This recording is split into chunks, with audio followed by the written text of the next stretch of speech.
Dia ni antara influencer Indonesia yang pernah berkolaborasi dengan brand di Malaysia. Hijab Star Hub. Hari ni kita nak review bag tangan Fuji. Fuji Kalau buat apa-apa kat Indonesia, Fuji mesti viral.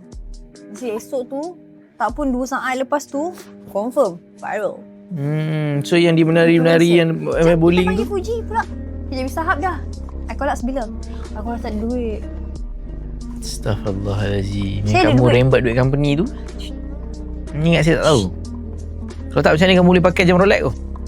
Cerita-cerita dalaman internal jangan dibawa ke. Oh, aib. Faham. Aib. Sorry. Dosa. Silap. Sorry. So, ini adalah Celine Triumph.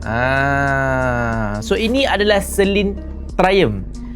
Jom, korang kalau nak shopping ataupun jual handbag dan juga Rolex, klik link kat bio. Jangan lupa follow.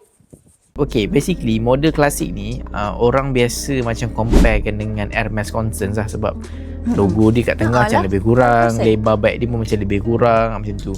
So basically this is pilihan yang lebih affordable berbanding Hermes Constance. Nama Triumph ni tak silap saya dia ambil daripada tembok Arc de Triomphe macam tu dekat Paris. Apa tembok? So logo Celine ni juga diinspirasikan oleh logo yang dekat rantai ni. Korang ada keluar gambar ni kan, itulah diinspirasikan. Baru tahu. So dia boleh dapat copyright punya saman lah. Kan? So harga beg ni tak mahal sangat. Harga dia dalam RM19,500 sahaja. Kan saya kata Mahal lah nak bayar dia. mahal lah.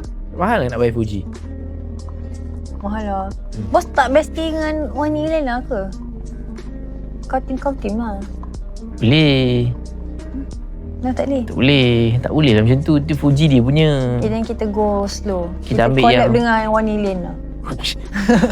Lah, tapi warna Lena tak nak. Dia bukan level Dia kita. level lain. Dia Dia level level kita. lain. Come on. Jom shopping dan jual melalui Icon Lux. Jimat sehingga 70%, installment serendah RM5 sehari.